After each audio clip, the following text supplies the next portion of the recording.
तो ये जो है प्रश्न बैंक है, इस मैं इसी के क्वेश्चन कर रहा हूँ। जो चैप्टर नंबर 7 जो हम स्टार्ट करेंगे अब, तो उसमें अपन प्रश्न बैंक के जो इम्पोर्टेंट क्वेश्चन है वही करेंगे। तो प्रश्न बैंक में आप निकाल लेना, ये जो पेज नंबर है 43 पर, ठीक है, पेज नंबर 43 पर। तो पेज नंबर 43 पर जो सेकंड नंबर का क्वेश्चन है कि त्रिभुज ए बी सी में कोण ए का संधिभाजक ए डी भुजा बी सी पर लंब है। तो जब भी लंब की बात हो, तो कोण कितने डिग्री का बनेगा? 90 डिग्री का बनेगा, ठीक है। और यहाँ पर क्या बताया गया है कि कोण ए का क्या है? समद्विभाजक। तो पहले तो इस शब्द का मतलब क्या था? समद्विभाजक। तो समद्विभाजक शब्द का मतलब होता है, सम का मतलब तो समान, द्वि का मतलब दो, और भाजक मतलब टुकड़े। तो यहाँ पर कोई ना कोई ऐसी रेखा खींची गई है कि जो कोण ए के दो समान टुकड़े कर रही है, यानी दो बराबर टुकड़े कर रही है, यानी दो और नए कोण बन रहे हैं। तो उन कोणों के नाम क्या है वो अपन आगे बात करेंगे। इसमें ए डी भुजा बी सी पर लंब है, ये तो ही गया है। तो अपनों को सीधे क्या करना है, ए बी जो भुजा है, यानी ये यहाँ पर बी आना था, ये वाली जो भुजा ए बी जो है ये ए सी की क्या है? बराबर, ये अपनों को सिद्ध करना है। तो मैंने इसका चित्र ये बना रखा है। अब देखो अपनों को दिया क्या है, सबसे पहले तो वो देखो। इन सवालों में क्या करना है, सबसे पहले तो वो चीज़ नोटिस करनी है जो अपनों को दी गई है, जो दिया गया है। उसके बाद में अपनों को सबसे पहले इसमें जो कॉमन चीज़ नज़र आ रही फिर वह देखेंगे, और उसके बाद में लास्ट में अपन समकोण देख लेंगे। तो शुरू करते हैं अब। तो ये एक त्रिभुज ए बी सी, तो इसमें जो कोण ए जो है ये वाला है कोण ए, ठीक है, यहाँ तक। अब इस कोण ए में ये जो रेखा खींची गई है ए डी, ये कोण ए है, तो हमने एक रेखा खींची ए डी।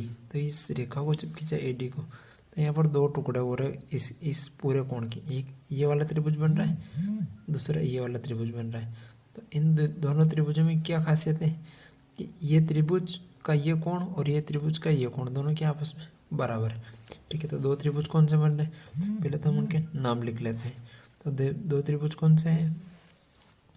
त्रिभुज ए बी डी, और एक और ए बी डी, और एक और ए सी डी, और ए त्रिभुज ए सी डी, ठीक है। यहाँ तो हो गया। अब देखो इन दोनों त्रिभुजों में जो चीज़ कॉमन है वो कॉमन देखो, जो दे रखी है वो लिख दो। तो ये वाला कोण ए जो है, ये वाला कोण जो ए जो है, और ये वाला ए कोण, दोनों क्या है? बराबर है। क्योंकि बताया गया है कि जो ए डी लाइन है इस पूरे कोण के दो बराबर हिस्से कर रही है। तो ये ए कोण, इस वाले त्रिभुज में ए कोण का नाम क्या है? त्रिभुज कोण बी ए डी, कोण बी ए डी किसके बराबर हो जाएगा? इस वाले कोण के, सी ए डी के बराबर, कोण सी ए डी के, ठीक है। ये दोनों कोण है क्या है? आपस में बराबर है। क्यों है? क्योंकि ये तो दिया है, पहली बात दिया है। अब देखो बीच वाली जो लाइन है ए डी, ये वाली जो ए डी लाइन है ये दोनों में कॉमन है, इस वाले में भी कॉमन है और उस वाले में भी, यानी ए डी लाइन इस त्रिभुज के लिए भी और इस त्रिभुज के लिए भी। तो ए डी दोनों बराबर है, तो ए डी किसके बराबर हो जाएगी? ए डी के, ठीक है। ये क्या है? उभयनिष्ठ है,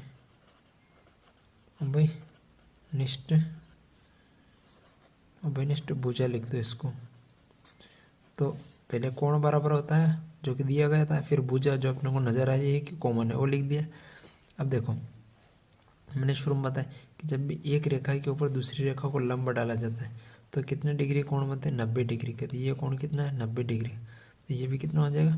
90 डिग्री का हो जाएगा। तो ये कोण और ये कोण 90-90 के दोनों बराबर हो जाएंगे। तो इस वाले कोण का नाम क्या है? A D B.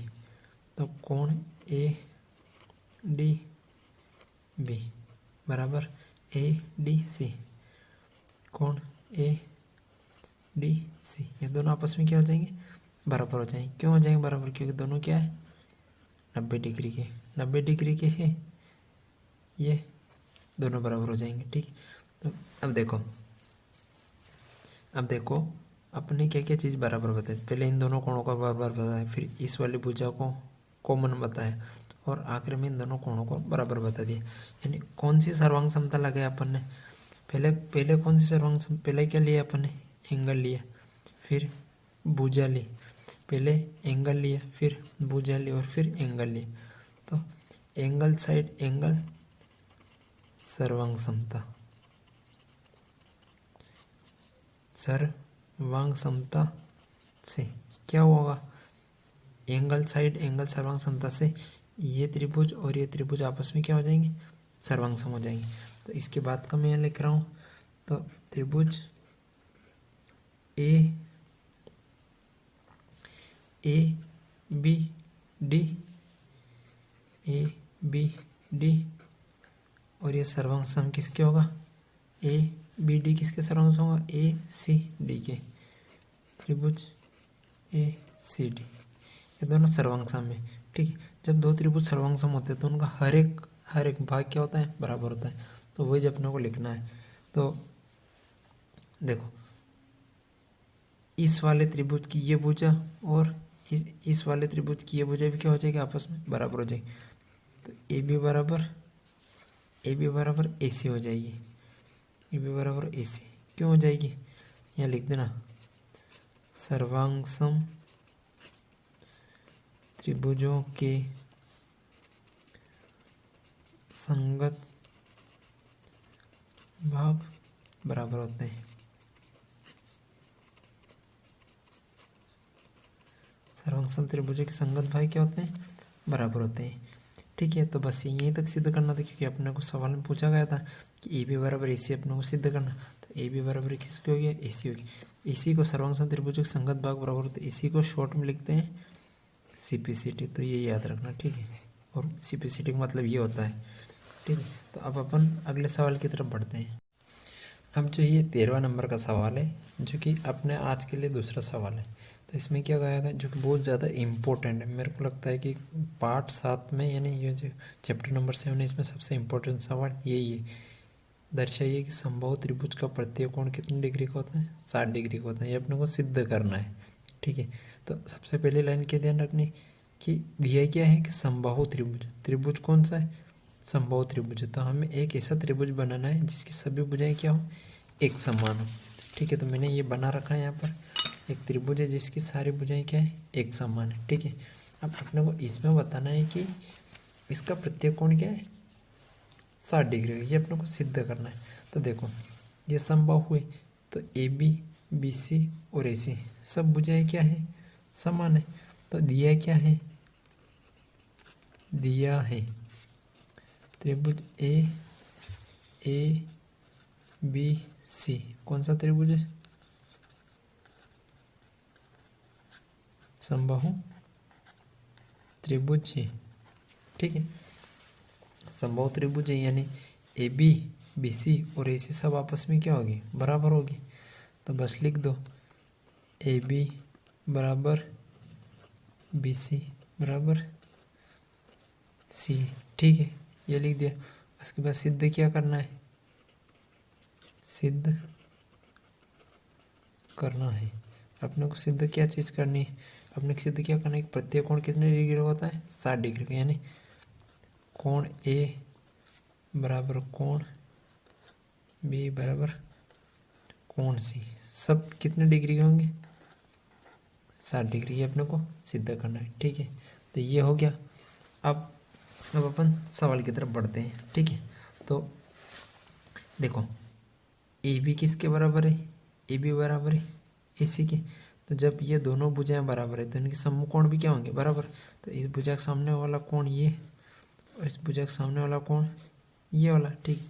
यानी ए सी के सामने कोण भी बन रहा है और ए बी के सामने कोण सी बन रहा है। तो कोण बी बराबर होगा कोण सी के, ठीक है। तो कोण बी बराबर होगा कोण सी के, क्यों, यहाँ लिख देना सम्मुख भुजा, सम्मुख भुजा बराबर होने पर सम्मुख कोण बराबर होते हैं, बराबर होते हैं। ये लाइन लिख दी। अब ठीक इसी तरह से जैसे एक बार ए बी और ए सी को लिया, अब क्या करते हैं बी सी और ए सी को लेते हैं। जब बी सी और ए सी को लेंगे तो इस बी सी के सामने कौन सा कोण बन रहा है, बी सी के सामने कोण बन रहा है ये वाला, और ए सी के सामने कौन सा कोण बन रहा है बी वाला, यानी कि कोण बी किसके बराबर होगा, कोण ए के बराबर होगा। ठीक है, फिर से सेम लाइन यहाँ पर लिख देनी।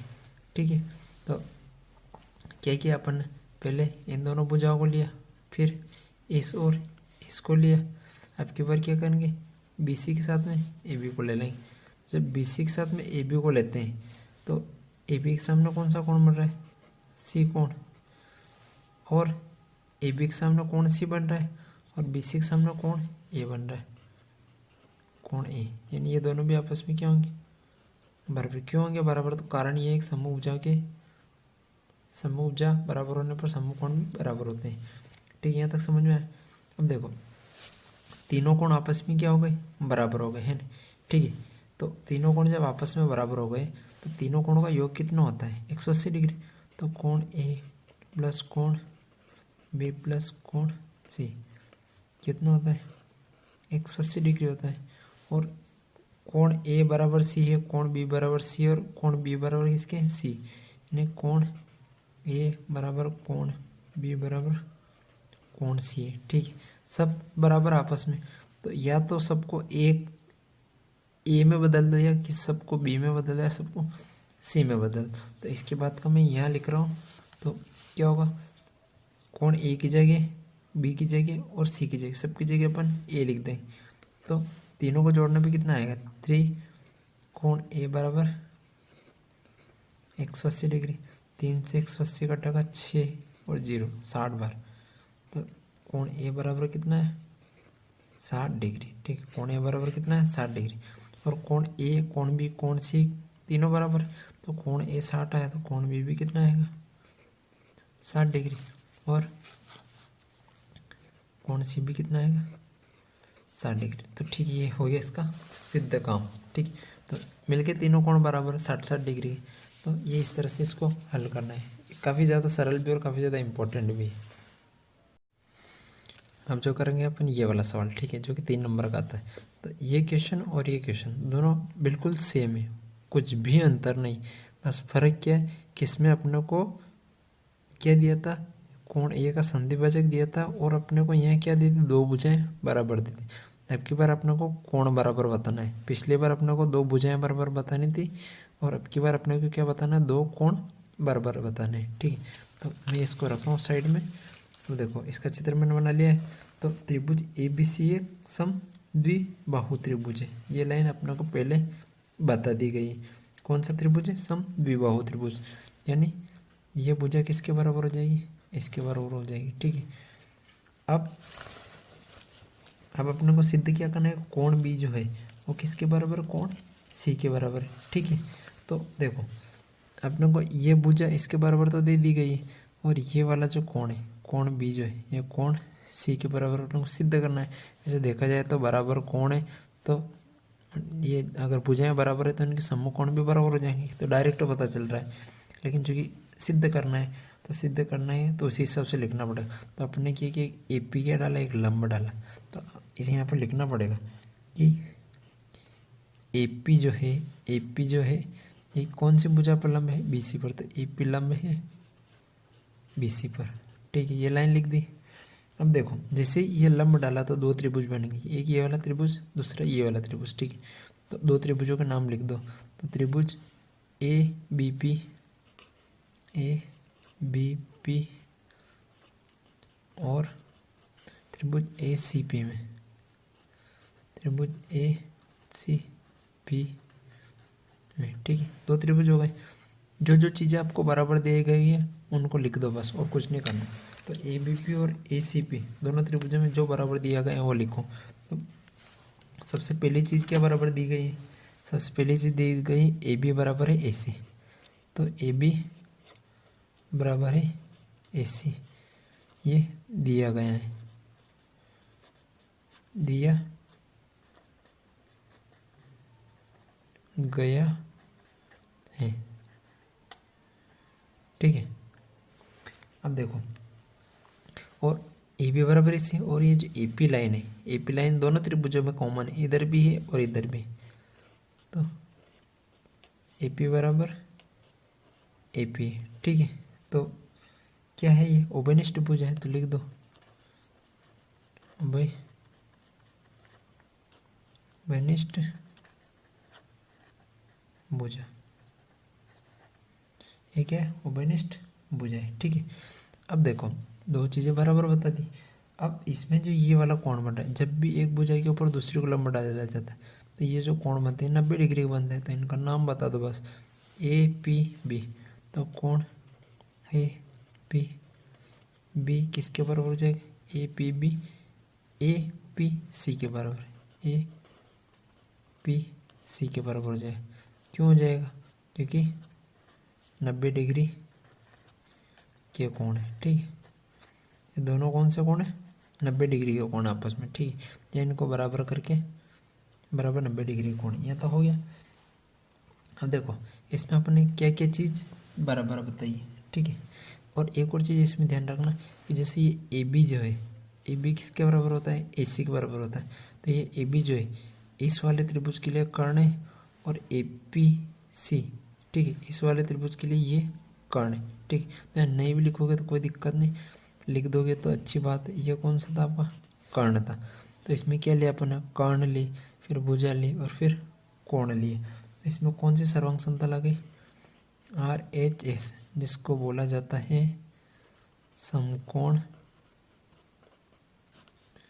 कर्ण, समकोण कर्ण, समकोण कर्ण भुजा, भुजा सर्वांग समता, समकोण कर्ण भुजा सर्वांग समता। ठीक है, ये हो गई। ठीक है, तो ऐसे क्या पता चल गया अपने को, ये वाला जो त्रिभुज है, ये वाला जो त्रिभुज इसकी क्या हो जाएगा, सर्वांग सम हो जाएगा। तो त्रिभुज ए बी पी सर्वांग सम होगा, त्रिभुज ए बी पी किसके, ए सी पी के, त्रिभुज ए सी पी के। जो पहला सवाल करवाया है आज के वीडियो में, सेम वही है, उसकी सेम कॉपी है, बस वही है, बिल्कुल कुछ भी अंतर नज़र नहीं आ रहा है इसमें। ठीक है, तो जब भी दो त्रिभुज सर्वांग सम होता है उसमें हर एक चीज़ बराबर होती है। तो ये कोण बी भी किसके बराबर हो जाएगा, कोण सी के, तो कोण बी भी किसके बराबर हो जाएगा, कोण सी के बराबर हो जाएगा। ठीक है, कैसे, तो सी पी सी टी लिख देना, सर्वांग सम त्रिभुजों के संगत भाग बराबर होते हैं। ठीक है, तो कोण बी किसके बराबर हो गया, कोण सी के बराबर हो गया, और ये अपने को सिद्ध करना था। तो ये बस इतना सा था, और अपन कल देखेंगे। अभी के लिए इतने से ही, बाय।